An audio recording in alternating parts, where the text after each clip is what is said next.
Good morning, everyone. Thank you for coming. My name is Constable Patty DeZarmo, and I'm with our Diversity Resources team, Persons with Disabilities.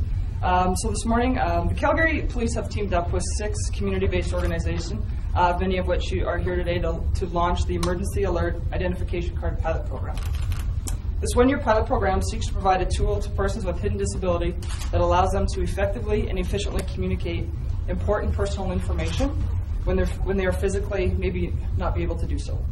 Hidden disabilities such as mental disabilities or neurological disabilities can often be misconstrued as alcohol or drug-induced impairment, limiting access to persons in need. The front of the card features a photo of the person and their emergency contact information. The back of the card contains information about the individual's disability, level of communication, special considerations, behavioral concerns, safety concerns, medical conditions, types of medication, and any potential side effects.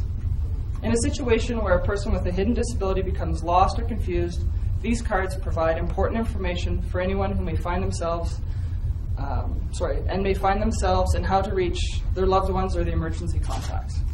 The card can not only be carried by the person with the disability, but their parents or their parents of special needs children.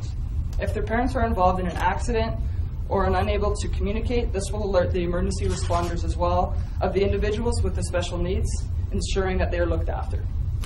I'd like to introduce now Sharon Nagal. She's with the Ability Hub, and she's going to let you know what they're doing with the card as well. The much-needed resource will bring peace of mind to the families and the individuals that we work with. There's nothing more frightening than knowing your loved one is unable to communicate with emergency responders when they need it most. Is that okay? And as well, we're fortunate enough today to have Jyoti Chaudhry. Yes, that's a hard name, so thank you. And she's a mother, and her son has autism, and she's currently using the emergency alert card right now. Thank you. I'm Jyoti Chaudhry. I have a 16-year-old son with a hidden disability, autism. Eddie was diagnosed with autism when he was 3 years old. My husband, my daughter, and I accept and love Eddie just the way he is. Within the last few years, we have started traveling with Eddie, and there were a couple incidents at the Customs Border Security where I wish I had this card on me to prove his disability. Everywhere we go with him, I do travel with the letter from his doctor and one from his psychologist, but ID card like this, the size of a driver's license in our wallet, would definitely help us and is very easily accessible. There was one incident last year at a public service agency where we went the day prior to find out what kind of documents I needed for my son Eddie to get his documents done. I was just told as long as he's here, he's able to put his name in place of the signature, I should be fine. The following day we went in, waited 2 hours, and by the time we went to the counter, I was asked if I had some kind of letter or something to prove that Eddie has this disability. Unfortunately, I did not have that letter on me. I didn't realize I was supposed to bring that with me. But if I had this ID card on me in my wallet, it would have been very handy at that time. I think this card will bring peace of mind to the family and definitely one less thing to worry about. Thank you.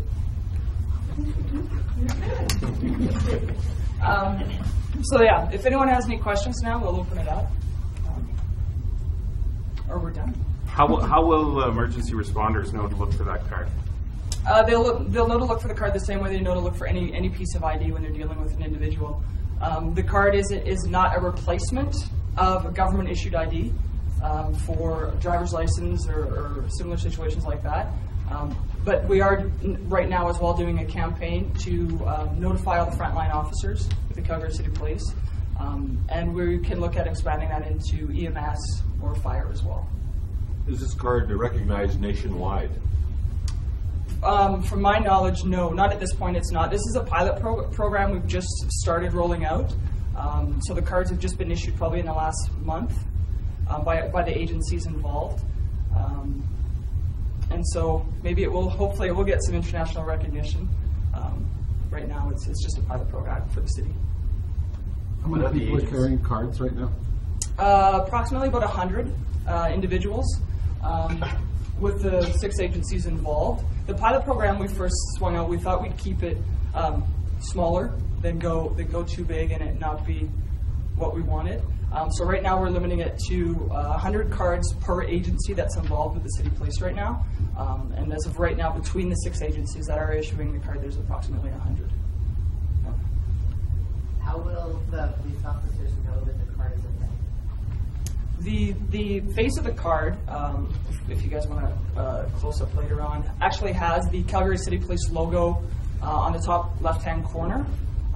And then the right hand of the card has the logo's agency that will be issuing the card for that individual. What agencies are can you name the agencies that are taking part? Off the top, well, they're all posted up here. So Southern Alberta Brain Injury Society, Epilepsy, Autism Calgary, or Canada, I think it is. The Ability Hub, which is another agency for autism. Canadian Mental Health, and then Multiple Sclerosis for Calgary. Who's paying for the program? The unfortunate part of when you're dealing with all the agencies that work with persons with disability, most of them are nonprofit, right? So funding for that, we had to kind of put the feelers out and see what we could get. Sharon Nagal can speak to any more in regards to who's paying for it. The Ability Hub has kind of stepped up and helped with some of the funding, but the actual numbers and logistics of it, I'm not sure. Did you want to give me more on that, Sharon? Basically, what we did was we offered for those agencies that it might be a little bit of a financial extension on their budget, that the Ability Hub would welcome a proposal from them, and we would cover the cost of the 100 cards for the pilot project. Okay, and so far, we just have a few coming forward, but some of the agencies are able to absorb this. It's a bit more time-consuming. Along with the cards, we have the individual. So there has to be an individual involved with your agency. These are not just given out to anyone in the public who comes forward and has a disability. And then we have them sign a waiver, and there's some rules and regulations that go with utilizing this card. Let me share with you too, the reason why this got started was I had a mom who approached me and said that every time she went to the grocery store, she was always concerned if she got in a car accident that no one would know that her adult son was at home with autism. So having this card in her wallet near her driver's license would be seen by the emergency responders. They'd see the special needs and then ensure that for his safety also. So that's kind of what initiated the thought of the project. If we could get from Eddie's mom, how big a concern is that for parents of special needs? It's huge. And I can't even imagine now what this card does for me. Just such a peace of mind. And then, like I said, few places when I was asked to prove his disability. He was diagnosed when he was 3. The letter was given to me when he was 3. I don't go everywhere with that huge letter in my wallet. So if I have this, anytime I'm asked for this to prove his disability, I can just provide the card to them. It explains what he has and his behavior at the bottom, at the back, so. And what does that mean for you? Peace of mind, definitely. Yeah. And my family as well. One less thing to worry about. As it is, we have so many things to worry about, so.